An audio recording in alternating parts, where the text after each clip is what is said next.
الحمدللہ وحدہ والصلاة والسلام علی من لا نبی بعد۔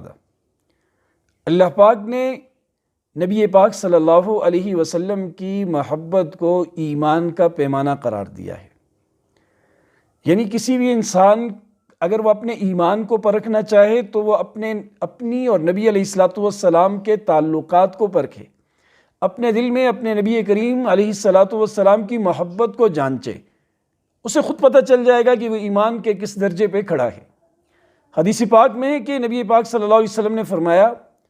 کہ تم میں سے کوئی آدمی اس وقت تک مومن ہو ہی نہیں سکتا جب تک میں اس کے ہاں اس کی جان سے، اس کی اولاد سے، اس کے مال و جائیداد سے، اس کے والدین سے، تمام چیزوں سے زیادہ محبوب نہ ہو جاؤں۔ وہ حضرت عمر رضی اللہ عنہ نے ایک دفعہ، وہ تو سچے تھے دل کے، نبی علیہ السلام کے سامنے عرض کی، یا رسول اللہ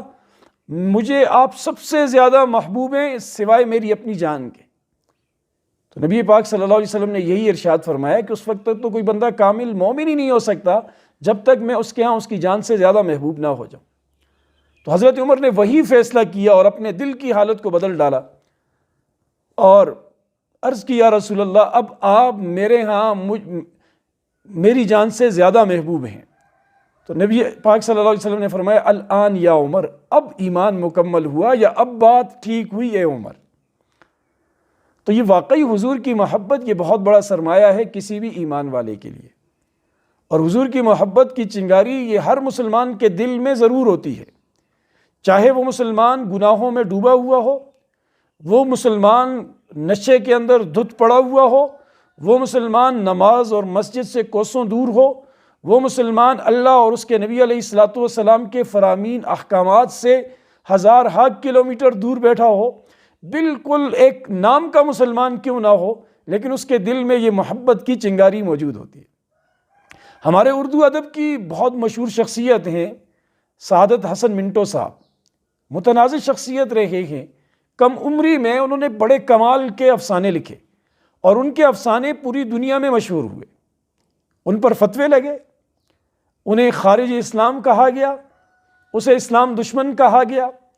اس کی کتابیں جلائی گئی، اس کے خلاف چوکوں پر احتجاج کیے گئے، بار بار اسے جیل کے اندر بند کیا گیا، ان کی تحریروں کی وجہ سے، حرکتوں کی وجہ سے کہ یہ بندہ تو ایسی باتیں کرتا ہے، ایسے کام کرتا ہے جس کا اسلام سے تو تعلق ہی نہیں نظر آتا۔ یہ ایک دفعہ انڈین سینما کی مشہور اداکارہ اس زمانے کی تھی پارو دیوی، ان کے ہاں ہولی کے تہوار پر بہت بڑا فنکشن رکھا ہوا تھا، اشوک کمار کے ساتھ منٹو صاحب بھی تشریف لے گئے وہاں۔ تو وہ چونکہ اداکاراؤں کی محفل تھی، فلم انڈسٹری کے سٹارز تھے وہاں پر، تو جو وہاں کے لوازمات تھے وہی ہوئے، یعنی شراب کا دور چلا، لوگ نشے میں ڈوبے ہوئے، رقص و سرود کی محفلیں چلی، ناچتے رہے مخلوط ماحول میں، اور غزلیں پڑھی گئی، گیتیں پڑھی گئی، اور اسی طریقے سے تمام جو چیزیں فلمی دنیا سے متعلق ہیں وہ سب وہاں کی گئی۔ اب پارو دیوی کے دل میں آیا کہ ہولی کا تہوار ہے، کچھ مذہب کی بھی کوئی چیز ہو جائے، تو اس نے اپنے ہندوانہ بھجن پڑھے کچھ، وہ جب اس نے گائے، اس کے ساتھ وہ جو ان کا ایک مذہبی رقص ہے وہ کیا، تو ان کی نظر منٹو صاحب پہ پڑی۔ اب ان کے دل میں آیا کہ ہم تو یہاں زیادہ ہندو تھے، یہ مسلمان ہے تو اس کے لیے بھی کچھ کیا جائے، اسلامی ٹچ انہوں نے دینے کی کوشش کی اور نعت پڑھنی شروع کی۔ ابھی ایک مصرع ہی پڑھا تھا کہ منٹو جو نشے میں ڈوبا ہوا تھا، اس نے کہا، پارو جی بس کریں، یہ موقع نہیں ہے کالی کملی والے کی نعت پڑھنے کا، یہاں نشہ شراب کی محفل چلی ہے، گانے بجائے گئے ہیں، یہاں پر ہر قسم کے گناہ ہوئے ہیں، ان گندے منہوں سے اس پاکیزہ ہستی کا نام نہ لیا جائے۔ روک دیا۔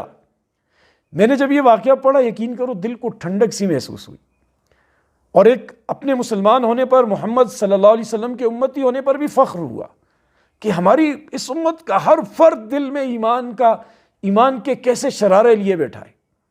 جب بھی کوئی ایسی بات ہوتی ہے تو مسلمان اس کے لیے حضور کی ذات پر کمپرومائز کرنے کے لیے تیار ہی نہیں ہوتا، چاہے وہ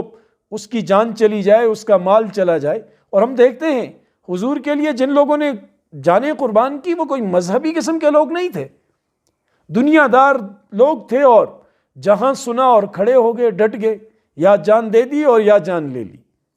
تو ہمارا فرض بھی بنتا ہے کہ ہم اپنے دل کو دیکھیں کہ ہمارے دل میں ہمارے نبی علیہ السلام کی محبت کتنی ہے،